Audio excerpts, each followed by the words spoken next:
Bande Kombote na bino. Na 1998, nazwa ndako moko ya kitoko na Belgique, ndako ofutela. Pe ba Congolais ebele tozalaki na bango bakamwe. Ndako na ngai oyo ekomaki bureau na ngai na Madu. Ezalaki bureau na ngai na Madu tina ndenge nazongaka Kinshasa. Ezalaki bureau place ba fever ezalaki kosala ba montage. Ba pasteur d'Akumuda o batiki biso ba yebi bureau wana. Ba Shekina ba production ba Makoma à l'époque ba yebi bureau wana ba tous ba yebi bureau na ngai Madu. Na Bruxelles. Tant que jeune Lutula ba Gérard Kanabassa ba ye équipe surtout de base yaki ba Putuka Bamba ba Serge Kassanda ba tutu ba yaka na mikili po to sala boulot ba Gérard Kanabassa ba kutanga na bureau wana. Ndako wana ezalaki tellement kitoko yaki a 2 chambres. Mais ba Congolais bazali ko benga na numéro de téléphone soki bo bengi kaka bazoboya so bo benga kaka bazoboya so bo benga kaka bazoboya. Wana na koma na idée na longwa place na rue Viaduc na XL o ezalaki otobenga na studio pourtant na koma na poto na décidaki na zwandaku na eko mona ndako na bino na zala intéressé na moni annonce na ngona kata journal je pense na Vlan journal moko bo sala ba annonce comme na Vlan bata Belgique ba yebi nazui numéro de téléphone o batiaki wana na bengi numéro de téléphone wana na sololi na mutu wana o nazwaki au bout du fil mutu wana andimi na ebisi atulinga si je travaillais dans le oui nazo sala et que soki na okota na code na sololi na ye normalement alobi na ngai OK ça disponible soki na roko le capot na mona yango série yango na kana BMW 737 injection au tableau de bord nango tchabu le roi Franco tableau de bord nango mupanzi boya gare on a betanga nango Bruxelles Munich non Bruxelles Berlin 6 à 7 heures de route donc ils ont Kinshasa Mbujimai na kenango par route boyo ka histoire pe bo comprendre pourquoi on a un exemple oyo. Tant que na yaki moi bambouteage amuke monika ko mana matonge wana na garagi na parking wa sima wana oya biso ya sima côté à Rose Mbui pona bateau ya génération na ngai l'air wana l'état na bimana garé na respecter ma sens unique na bima kuna kota quick wana quick ya ba auto installer quick sika ya biso à porte de Namur na bima na ye na baluka na rond point na biso matonge pona kota tunnel trône pona ko bimana na Madu tranquille na zo na bimati na que place adresse en la vie wana l'air wana ba GPS dans le comité de système ya kutu ngai kutu mingi na poto kutu na table na ti Roger Bofambaito nenga table na Paris na pesi ba na Paris mote ba Ricardo Lumbu ba tutu ba oya bino bomine bo table na Paris les wato tambola sans GPS mais le lieu comme quand même important parce que beaucoup d'avenues ont changé ba sens unique comme un belé surtout na kata matongé na Madu pe bilo rebelé changea donc nous allons comprendre pourquoi on a continué à solo lelo. Na ok de skoyo mutanga bengai me ozawa pinamino ngayo na commis devant adresse nazo garé à tuning atali na je crois tang na fenêtre sûrement. Alobi yo mutoza na bemo ngabi oui ngai na bemo yo. Nazo garé bemo nazo garé c'est moi na kati. Na la ina 2 master mususu na yetu so na ina banane. Tant on a garé bem na kati moteur na bimi atuni ngai yonem to garé na bi oui ngam na garé donc amoni pena ngam na téléphone na boki même sur ko na monier oyebi que Mundele a remarqué que naza mutu mwindu mais en fait dans c'est que nango libre azay ko boy la batu mwindu mais aye tant on a so na ye ayeba ki teka so na mutu mwindu oyebi que Mundele ayoka somo ayoka soni akoka koloba te ke ndako eza libre te po nzela nzela to solali makambo tout enga na no ya pona pesa ye mungu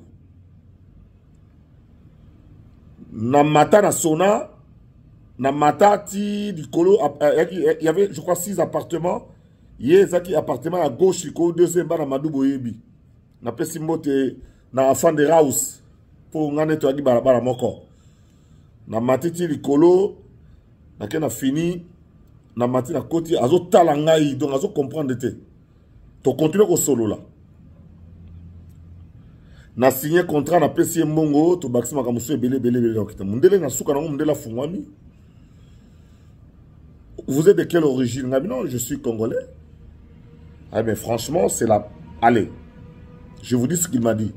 C'est la première fois où le Congolais a français sans qu'il n'a comprendre que Aza congolais. Et quelques mois plus tard, Aza n'a pas sapé sanda qu'on a eu na batumu indouté. Bon que makamwana ezaka na Congo te na potopé. Pourquoi avec Ondima? Parce que français on a bandé ko loba. Français on a bandé ko loba. Yamindele. Donc non seulement je parlais en français, mais je parlais le français. Je ne sais pas si vous comprenez la différence et la nuance.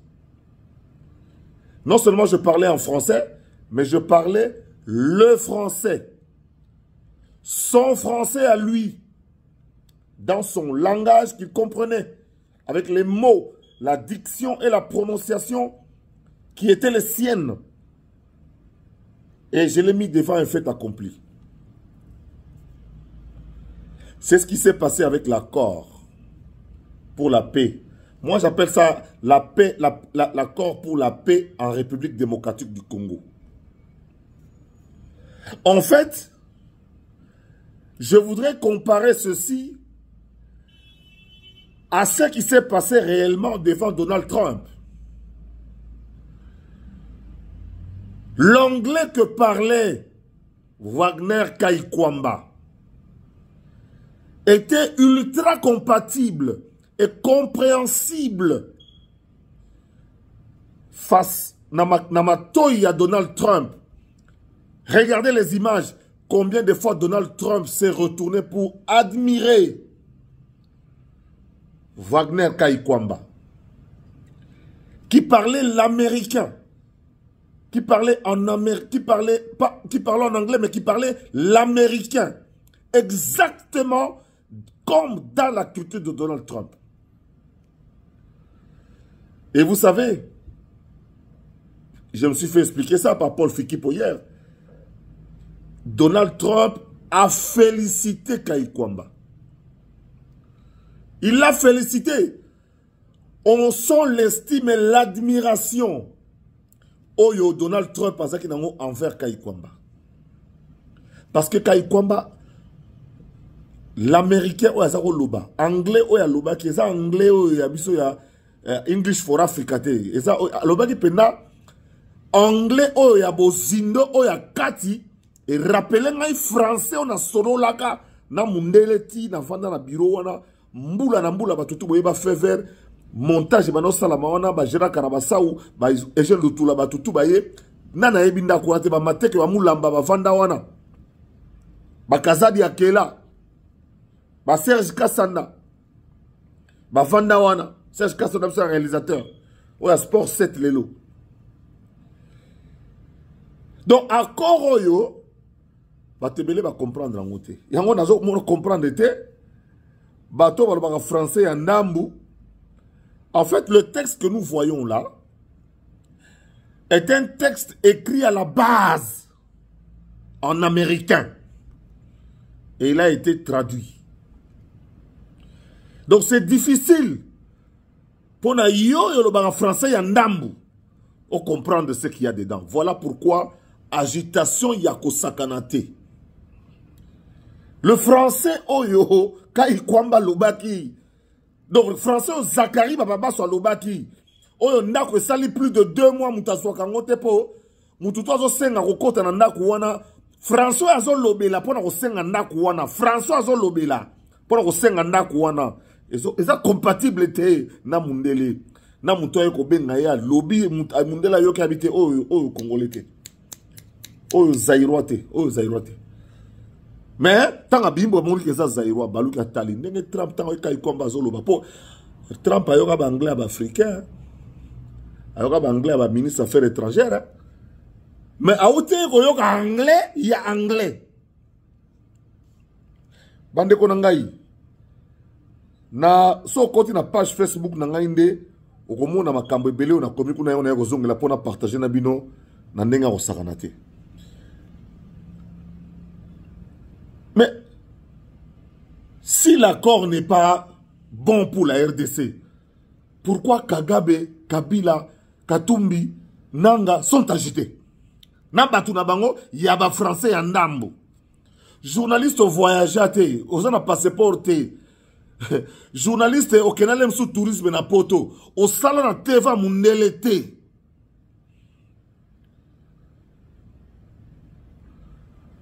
Malgré le diplôme na yo, au salon na Teva Mundele te, oza ultra local au Koufawa na Congo, au Capi, au expliquer français ou en Nengni na Belge.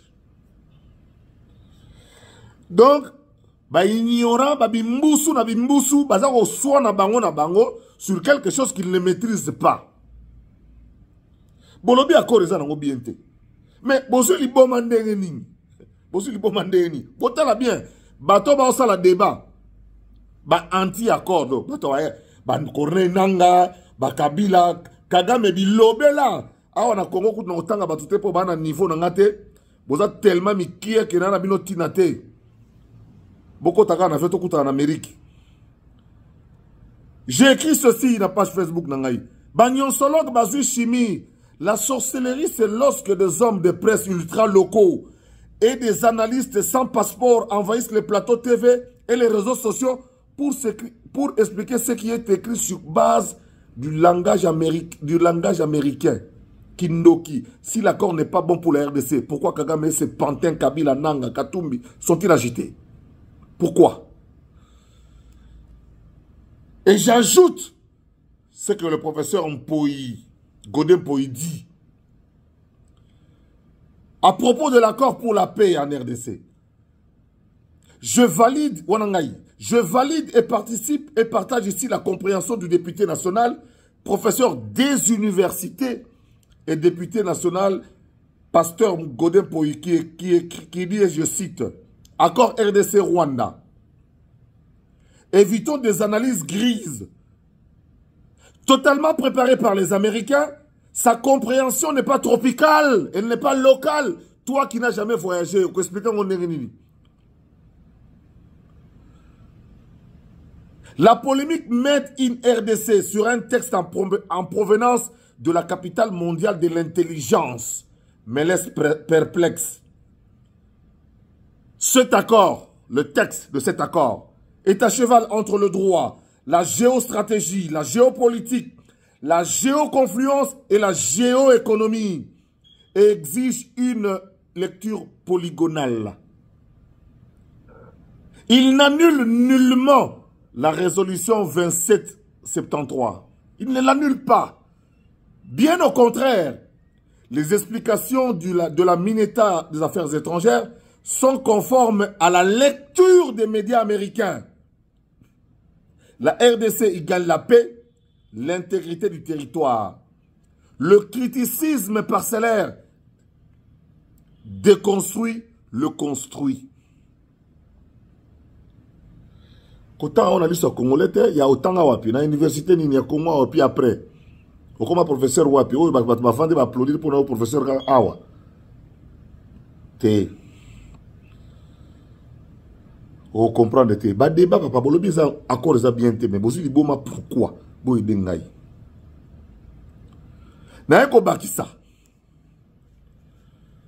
Si l'accord de paix récemment signé avec le Rwanda a été réellement mauvais pour la RDC, pourquoi provoque-t-il une agitation du côté rwandais? Pourquoi Paul Kagame est visiblement furieux? Pourquoi Corneille Nangaa s'y oppose publiquement? Depuis quand les rebelles du M23 et les autorités rwandaises se préoccupent-ils autant des intérêts du Congo au point de rejeter un accord prétendument défavorable à notre pays? M23, ces réactions révèlent un malaise profond. Si nos adversaires directs, c'est-à-dire ceux qui ont longtemps tiré profit de l'instabilité de l'Est, s'inquiètent autant de cet accord, c'est probablement parce qu'il introduit une nouvelle donne. Une dynamique qui dérange les plans établis, remet en cause certains privilèges et redessine les rapports de force. Autrement dit, ce n'est pas l'accord en lui-même qui pose problème, mais ce qu'il annonce. Un changement de cap qui échappe enfin au contrôle de ceux qui jusqu'ici dictaient le tempo.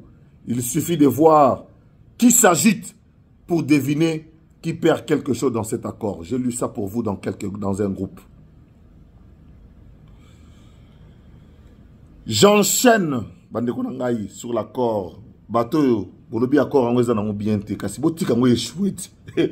Botika ngo échoué, bo multiplier ba sortie bani. Bo multiplier ba sortie boyo kaso sikoyo. Les sénateurs démocrates, c'est-à-dire ba démocrate ne ba pesa Rwanda, c'est-à-dire ba Bill Clinton. Ba démocrate, c'est-à-dire ba Bill Clinton, ba Joe Biden, ba démocrate. Les démocrates yo kasko sénateur moko démocrate maramba lobby. Le sénateur démocrate américain Cory Booker, bolim sanga la prononciation, pour anglais so na ko loba on kuna simbité. Mais en français e bouza beaucoup ako. Boyebi ke bouze aliawa. Boyebi ke bouze aliawa.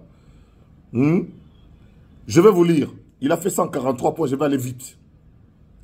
Le sénateur démocrate américain Cory Booker, très proche de Joe Biden, annonce la fin du génocidaire Paul Kagame, chef de l'État voyou du Rwanda, et soutient Donald Trump et Félix Tshisekedi. Voici sa réflexion en 43 points. Et ça, la page Facebook Nangaï.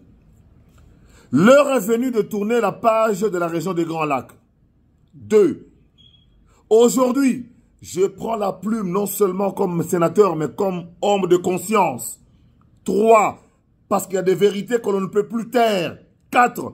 Ce qui est joué à Washington entre la République démocratique du Congo et le Rwanda n'est pas un simple accord de paix. 5. C'est un acte de justice. 6. C'est la fin d'une ère.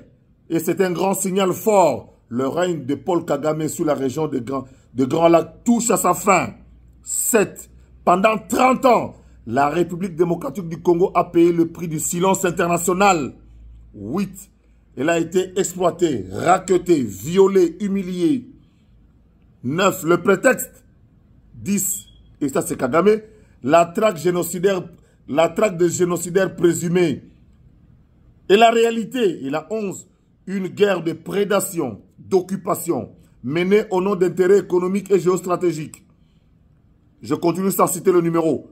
À l'est de la République démocratique du Congo, des milliards de dollars de minerais sont passés entre des mains invisibles. Et pendant que le peuple congolais pleurait ses morts, des accords secrets se signaient dans l'ombre. Oui, Joseph Kabila, puis Tshisekedi, ont accepté à un moment donné un pacte politique inéquitable, supervisé par 3 chefs d'État qui transféraient au Rwanda des ressources minières considérables dans l'illusion d'une PHT. Mais le président Tshisekedi a dit non. Il a compris que la République démocratique du Congo ne devait plus être une vache à lait, une nation qui paye son agresseur pour avoir la permission de respirer. Il a rompu cet accord courageusement. L'histoire jugera ce moment comme une renaissance. Et que s'est-il passé?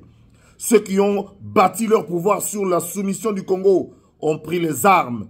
Joseph Kabila et Corneille Nangaa sont désormais les visages d'une coalition armée qui prétend défendre les intérêts du Rwanda. Leur but, forcer la République démocratique du Congo à revenir à l'accord. Leur crime, avoir mis les ambitions personnelles au service d'une puissance étrangère. Mais il est trop tard. le nouvel accord signé à Washington efface la dette politique, économique et morale que la République démocratique du Congo n'aurait jamais dû contracter. La page est tournée. Le Congo ne doit donc plus rien au Rwanda. Ce n'est pas seulement une victoire diplomatique, c'est la fin d'un chantage, la fin d'un cycle de la peur, la victoire de la dignité sous la soumission. Ce nouveau départ offre à la République démocratique du Congo une opportunité historique, celle de redevenir maîtresse de son sol, de son sous-sol et de son avenir. Avec une bonne gouvernance, des réformes sérieuses et la réorganisation de son armée, la République démocratique du Congo peut générer 45 milliards de dollars de revenus annuels. Vous avez bien lu, 45 milliards par an. Une somme capable de reconstruire les écoles, les hôpitaux, les routes et surtout restaurer la fierté d'un peuple qui a trop longtemps souffert en silence. À la communauté internationale, ouvrez les yeux. Car la République démocratique du Congo est une nation stratégique, riche, forte, qui n'a besoin que de paix et de respect pour briller. Et ceux qui pensent que Paul Kagame est la solution, je dis ceci, le monde a changé. Le soutien géopolitique dont il bénéficiait, s'effondre. Les temps ont changé. L'Amérique ne veut plus être complice. Elle ne financera plus de guerres d'ombre, ni de conflits d'influence. L'Amérique a parlé. L'Afrique doit agir. Le combat du peuple congolais est un combat pour la vérité, pour la justice, pour la souveraineté. C'est notre responsabilité morale de le soutenir. Nous ne devons plus jamais payer le tyran pour qu'ils arrêtent de frapper leurs victimes. Nous devons protéger les victimes et punir les bourreaux. Parce que la paix n'est pas l'absence de conflit. La paix, c'est la présence de la justice. Là, ça me rappelle le professeur Kamba Ibouacha. La paix ne veut pas dire absence de la guerre. Et c'est signé Cory Booker, sénateur, c'est sur ma page Facebook. Nous avons suivi les propos. C'est sur ma page Facebook. Attendez, j'arrête cette histoire de Katanga. Une histoire qui n'a rien à voir avec ce que je voulais dire. Chers compatriotes, si vous landinga bien. Alors, Bino Bato et Bozo, les gars, dans la TV, chaque jour, chaque matin, vous voulez plaire à qui? Bino Bozo, les gars, dans tongo, chaque midi, chaque pourquoi? Vous voulez plaire à qui? Nathalie Batango, Bozo, les gars, dans TV, français, Bozo, Lobawana. Oh, journaliste, Kende, les gars, dans télévision, Mundele, soit Moussala, les gars, dans antenne. Pour la Belgique, peut bananga na les gars, sur la TVT, mouta les gars, seul Congolais qui na Belgique au Fongoli TV bona midi au tali au monier beaucoup de Zakari Barabas na tanga na potote na kola kumate mais diction na prononciation il y a français na ngai yango kai kwamba utilisaki na anglais bon ka trop muta direct abeta et pena que après je vous félicite c'est-à-dire à tala mais il fallait à l'américaine ba américaine na bona o luka parce que France on a o luka yango facha lobaki awa gouvernement bo pesa bo edenga na pesa mboti na héroïne na biso aza héroïne héros ya mwasi pona oyo lokwa sali to pesa merci o na lukaka yango oyo so na pesi instruction na lobi bo selo ko sama esalama yango mwana mwasi ya sali donc bandeko na ngai oyo bozo c'est là que likambo salama likambo salama le 25 oyo bana ya Amérique nyonso tout ba association nyonso tout oya ba congolais po toza ebele na États-Unis d'Amérique oyo pe belé ba koma ba américain oyo ba solaka directement na Donald Trump oyo baza en contact lelo na Kinshasa muta utaki États-Unis aye à côté si mukanda lelo e pa Fachi baza ko célébrer Fachi pe ko kumisa Trump bayokani bango nyonso tout bolimbisanga lobi na tanga komone malamu mingi te Junior Bompeti azali congolais oyo akoli na Texas na et puis azali pena très proche ya gouverneur ya Texas toza pe na ba jeune musu na Boston oyo ba vanisi masolo oyo ba soyo na gouverneur à Boston le 30 juin soda ya mwasi d'origine congolaise mwana ya Sud Kivu Nadia Anglikiana Katana mwana ya monsieur Katana, Théo Katana, akoma lelo na force aérienne na bango aux États-Unis. Azo ki permission pa ba konzaye pour amatisa drapeau ya Congo liboso ya hôtel de ville ya Boston. Pe gouverneur na bango. Donc Daniel Bumba na bango a lobby que désormais va décréter journée le 30 juin na Boston, na Massachusetts et commis journée internationale il y a Congo, République démocratique du Congo.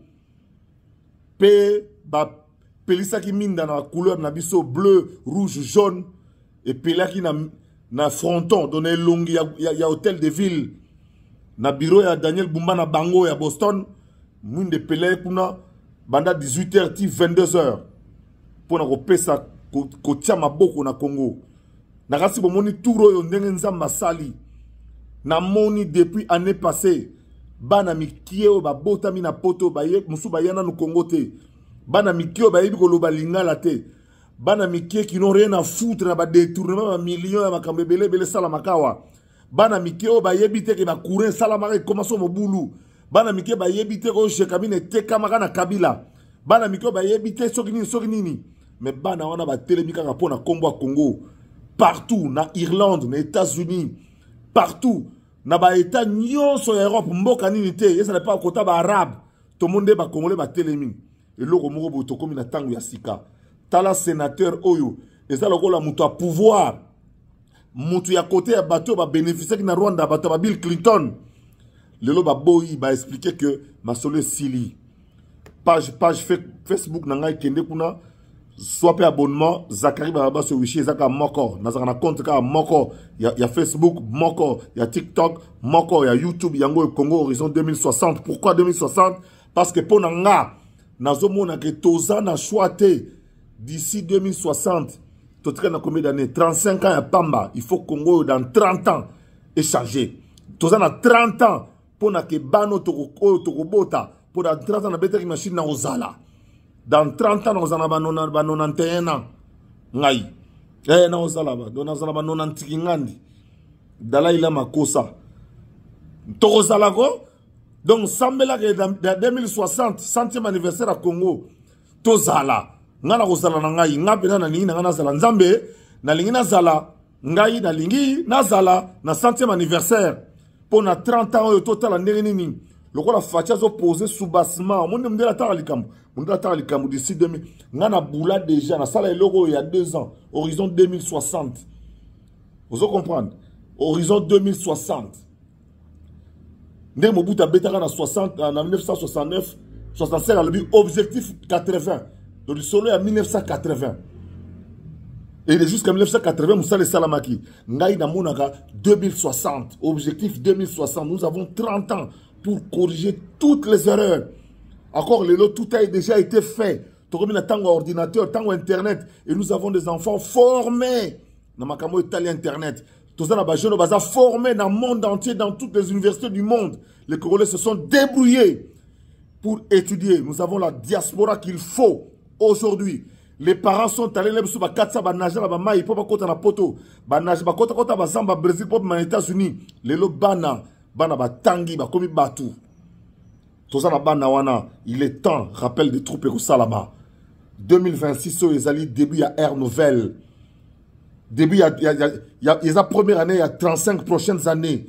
Tobané, on a 2026. Et les 35 prochaines années, Talaga garçon à 35 ans. Bano Barobota m'a parti le 1er janvier 1926. Bano Barobota m'a parti en 1926. Boza Bana Mo Pambola Mipo Bino. Le 1er janvier 1960, 2060. Le 30 janvier 2060, Boza a 35 ans. Donc, vous allez à Bino. Vous allez à Bakoko. Les sur des chaises roulantes. Les sur Benambetu. Poto Zalawana, poto célébrer na Bino. De taraba film ba to fêter les lomo na poto au monara le 11 mai fête moko na poto mutayebi na tete bazo fêter ba kona ba gagnara na 1945 bazo fêter le mo yo monaka oh non biso na France le congé biso na Belgique le congé te bazo célébrer bazo commémorer et le mo salama ko ba kona ba salaka yango loko facha sa lelo boye nazo comprendre te congolais soko ça na conscience soko congolais ça na conscience mbongo pe malonga ba futa kabino na yebite so bolanda nini journaliste atonga immeuble kaka Zakari journaliste atonga bena immeuble eza Zakari et puis la tonga ngo kala donc journaliste oyo siko bino bo luka nini na yebite ba pe ba futa kabino pe loko te zala no kota mboka po kota mboka ozana bezo ba futa yo te po mboka za ya yo mais kuna il faut pas futa yo po lobaka et puis makambo solo bozo maîtriser te au voyager te passeport na yo osala okena ozo la visa de tourisme wala visa de tourisme donc pour na wa touriste donc ikokota makambo te tali yo te za niveau na yo te facha vaninye azo préparer siko lo le 25 na mukanda ba congolais ba komeli fachi ba lobi na ye président le 25 en tout cas trophée biso zali ba congolais pour Trump pour to chap Trump pour le ko sala meza munene tala sénateur à Toubeli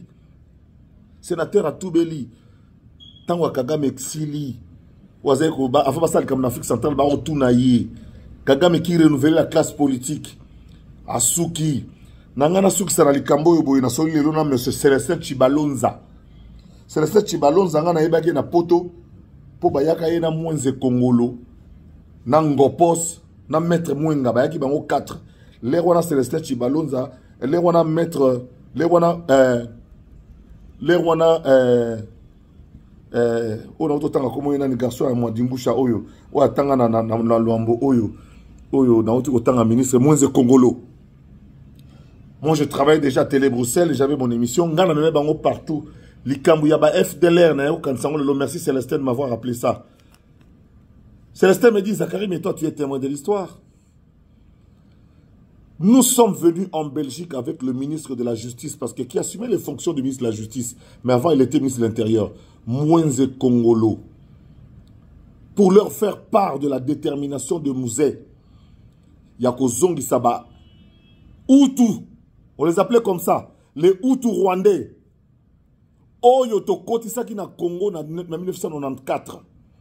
À la demande, il y a communauté internationale. Tango Kagame azoya bazoyo tchaye po na ba démocrate. Na 1994, président français, ministre Alain Juppé, premier ministre Alain Juppé, a sengi premier commissaire d'État na biso Kengo Adondo, Alain Juppé azana bomoyi, Kengo Adondo azana bomoyi, ba président de Bakoufi. À l'époque, il y a président Chirac et puis président Mobutu. Alain Kengo Adondo témoigne, le document est allé audiovisuel, Bokilo Nanga Kengo Adondo. Azo témoigné que Alain Juppé a bengi maréchal, a bengi yalobina mon cher, bo fungola ba porte, ba toana ba bima, ba kota e pa na bino, on va voir ce qu'on va faire. Talandenge to permeta ba Hutu rwandais, o bazo kima génocide, Congo a fungola motema, Congo a fungola motema, a permeta ba toana ba kota na kati ya mboka na biso, pona ko kima ba boma bango te. Oyo ba obenga lelo ba FDLR bango wana ba Hutu rwandais. Mwenze Kongolo ayena Célestin Chibalonza azana bomoyi. Conseil spécial libérante. Célestin Chibalonza est en vie. Bo lukaye. Bo lukangopos. Bo luka maître mwenga. Po Mwenze Kongolo kufa et puis je vais expliquer kufa ndenge nini. Selon ngai. Baye na Belgique, ngai na compagnie bango par premier ministre belge de l'époque. Nous sommes en 2001. 2001 ou 99 ou 2001 ou 2002. Je les ai accompagnés chez lui, Michel, qui était ministre des Affaires étrangères à Belgique. Nazala qui n'a qu'à audience.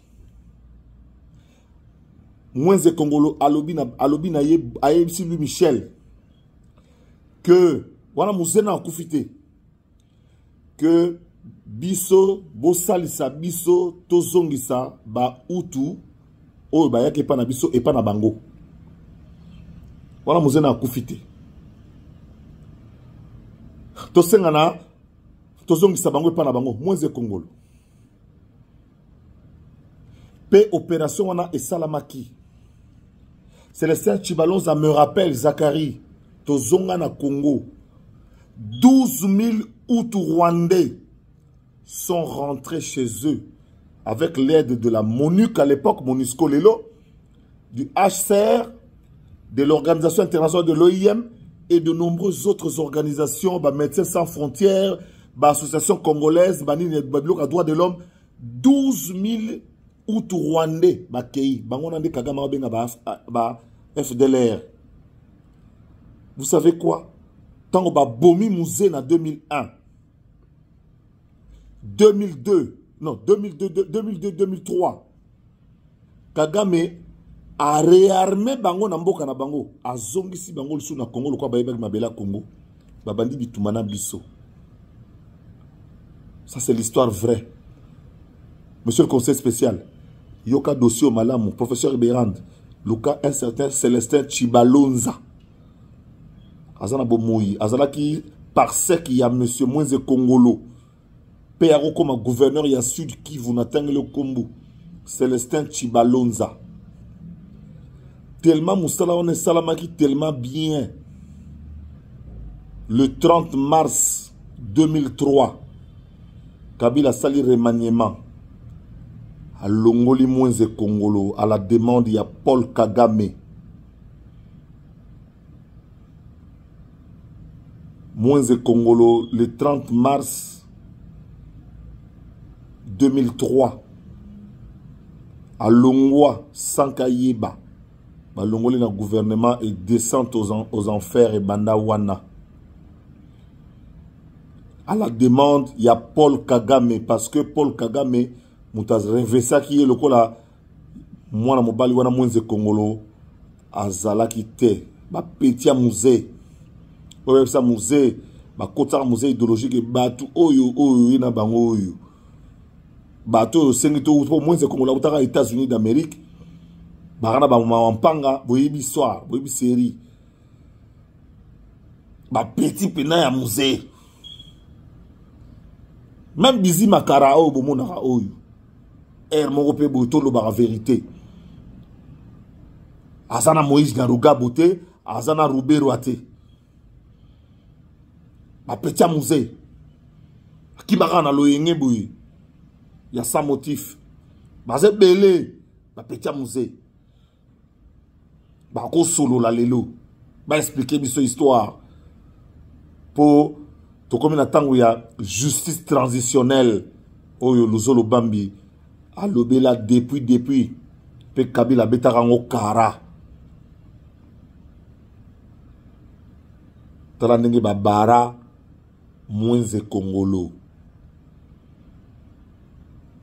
Mais Moïse Kongolo Junior a botama soko talié au kima au kansa Moïse Kongolo a botami. Le temps de Dieu est arrivé. Oyo mwana ya Moïse Kongolo. Ou ça le parti politique. Ou papa na ya solana et petit qui n'en est bien comme on est Jano Moïse Kongolo Junior. Pour papa ne comme on est Moïse Kongolo. Vient ngai Charles Koto Bima solo là. Expliquer qui était Moïse Kongolo. Pour Charles Koto, Petit Musée. Petit Musée. Baïbilité. Batikali Général Faustin Mounene. Batikali Raphaël Genda. Batikali Naba Patriote Moussouba muséiste. Pour quelque part, Fati Plaza muséiste. Parce qu'il y a des kabylistes et des muséistes. C'est pas la même chose. Les kabylistes dépendent de Joseph Kabila. Les muséistes dépendent de musée Laurent Désiré Kabila. On a l'umumbiste pur. Thomas Kanza. Lukunku Sampu. Les deux. Oya Mukolo na oya Zola Kombo ya journaliste Benoît. Tanalo Saint-Esprit Kotaranga, il roi Antoine Gizenga. Voilà Batou. Génération musée. Thomas Kanza loba na ngai boye na Suède, na kena otala aloba na nga devant Popov Tendai, journaliste na biso na Danemark. Fidel Makakala, journaliste comme le député. Papa Dadi, master Suède, wana bamboka na ngai. Aloba na ngai tango boyebi seri moko bo bureau ya ministre affaires étrangères ezikaka. Thomas Kanza loba ambona que tant ba la conseil des ministres avant conseil de Barokuta bazo enregistré conseil des ministres ba enregistra kayango. Donc tout ce qui se dit bazo ko enregistré conseil des ministres bazo ko enregistré. Batmo bayara bo bakoti no ba rwandais ko service secret rwandais et tchelche no ba tutu ba micro installé na musée pe ba tchele ba micro makamutu. Bon ça le conseil des ministres bazo enregistré bino. So conseil des ministres et sili bazu yango Thomas Kanza lobi na ngai na ebisa musée. Monsieur le président, camarade, na bandolo balisusu na conseil des ministres était. Vous allez bien loba na yo baza ba osala le côté albité musée bateau bazana bisoté. Na yo kate na vie partout. Bazo enregistrer conseil des ministres. Na ba détail na ko seka na ko beta maboko nyo surtout na kati. Et puis zo kende to ebite soki wapi. Po ezia ki pa na yote. Nga na ko banda suko lobaka na conseil des ministres était bureau ya Thomas Kanzezika.